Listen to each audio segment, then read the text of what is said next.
Hi there, everyone. Today is Tuesday. It is March 11th, 2025, and you are here with Robin at In the Family Way Coaching. And guess what we're here for today? That's right, our daily Bible reading. Thank you so much for joining me today. We are reading through the entire Bible in 1 year, and we are using the Day by Day Kids Bible, which has been written by Karen Henley. And if you have been here for a little while, you know what time it is now. It's time to get out our calendar. And we're going to mark off our date today because we're about to read the Bible. I have my sticker on today already because I have already read today's entry. Well, thank you. I'm so glad that you're here today, whether you are joining me from TikTok or YouTube, whether you have found me on my site, whether you are here on your favorite podcasting app, or whether you are watching on Spotify. I'm so glad that you're here. I'm so glad that God has led you to this event. And I hope that you're enjoying reading God's Word with me every day, because the point is to read God's Word every day and to see how His Word can be applied in our daily life every single day. Isn't God's Word wonderful? That every single day, no matter what part of the story we read, there's always something that we can learn from. God's Word is just so wonderful. And that's why I'm so passionate about spreading the word about reading God's Word. If you have not been with me from the beginning, or you may have forgotten, or you just missed that day when I mentioned it, one of my big applications for this event is that we see ourselves every day in the people that we are reading about in the Bible, because the people we are reading about are real people. They may have lived a very long time ago, but they are real people, and we are meant to see ourselves in them. And while we may not have the exact same situation that they are going through, it can be very similar to our lives today, and we can learn from them and see how God what came through for them and how God was orchestrating their events every time that we read about something. And these are not just special events, they don't just happen once or twice. We see the same theme going on throughout the Bible, that God's perfect timing is always there, that He has everything planned, and that nobody can mess that up, that He works through who He wants to work through. And that includes you, that includes me. And He has purpose for us. And He is always faithful. He is always here with us every single day. And so we can learn how to respond, or how not to respond in situations, by reading about these people, such as David and Saul and Samuel and all the other people that we will read about in the Bible. And because they are real people, just like we are real people, and we can learn how to behave or not behave. So thank you so much for joining me today. I hope that you are learning how to feel like you are Daniel some days, or David some days, or how you feel when if you went through something like Abraham or Jacob or Isaac. I hope every day that you're able to see yourself in whoever we are reading about. Today we are going to continue reading with David. And yesterday we read how Saul and his sons were killed in battle. All but one of his sons was killed in battle. And you may remember that Jonathan was David's very best friend. So today we are going to read about David learning about the death of Saul and his family. And we're going to see how he responds to that. Our reading today comes to us from 2 Samuel chapter 1. And it's entitled, Sad News for David. Now David had been out fighting an enemy army, and he won. So he went back home to Ziklag. 3 days later, a man came from Saul's army. He had dust on his head. His clothes were torn. He bowed down to David. "Where did you come from?" asked David. "I got away from Saul's camp," said the man. "How's it going there?" asked David. "Saul's army ran away from the fight," said the man. "Lots of them were killed.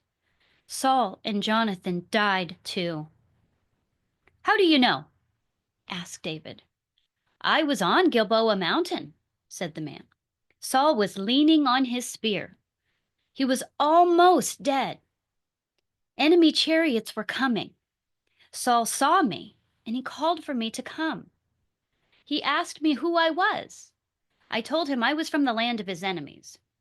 Then Saul asked me to kill him. He said he was hurt very badly, so I killed him, for I knew he would die anyways. I took his crown and his armband, and I've brought them to you." Then David and his men cried. They didn't eat any food until evening. David asked the man, "Where did you come from?" "I live in your land," said the man, "but my family is from the land of your enemies." "Weren't you afraid to kill the man God chose as king?" asked David. Then David told one of his men, "Kill this man." So he killed him, and that's because the man had killed the king that God chose. Then David wrote and sang a sad song about Saul and Jonathan. He said all the people in Judah should learn it. "Oh, God's people, the strong ones died on the mountain. Don't tell our enemies, because they might be glad. Jonathan's bow didn't turn away from the fight. Saul's sword did its work.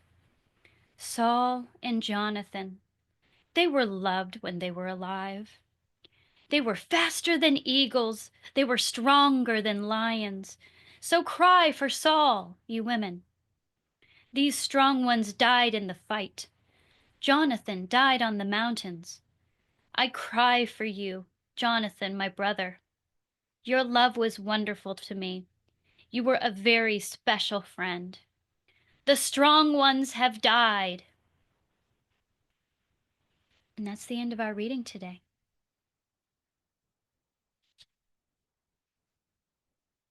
One of the things that I wanted to point out is that we thought Saul was completely dead after he uh, threw himself onto his spear. But according to this man, although he looked like he was dead, he wasn't quite all the way dead. He was laying, dying, and dying. And so he didn't want uh, anybody else to hurt him worse, and he asked the man to kill him.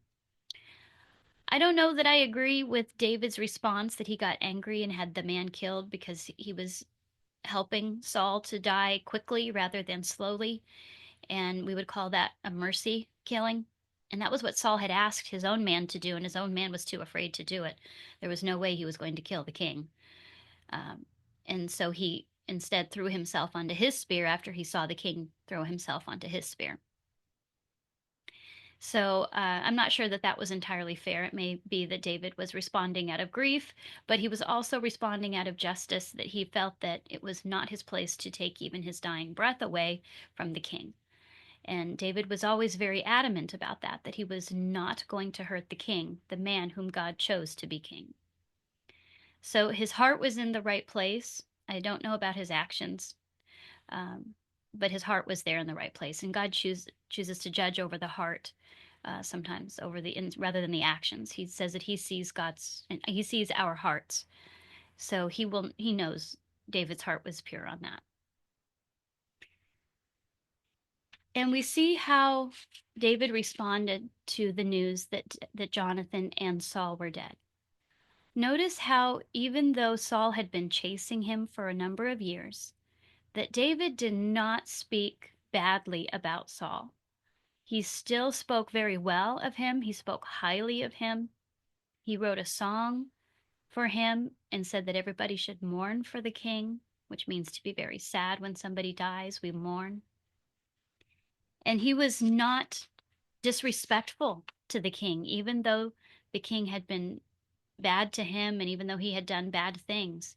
David was still doing what was right. And so that is our takeaway today, is that it can be tempting when somebody dies to think, oh my gosh, I'm so glad they're gone. They were terrible people. They were mean. They did this, they did that. And if anybody who could have done that, it was David. He was pursued almost relentlessly.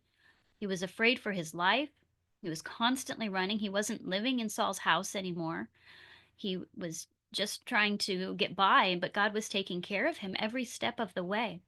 And God honored that. And he waited patiently for his time to be king. So, and we've said that before. So we want to take David's example here, and that if we have had somebody in our life who was difficult, and now they have passed away. Now they are gone.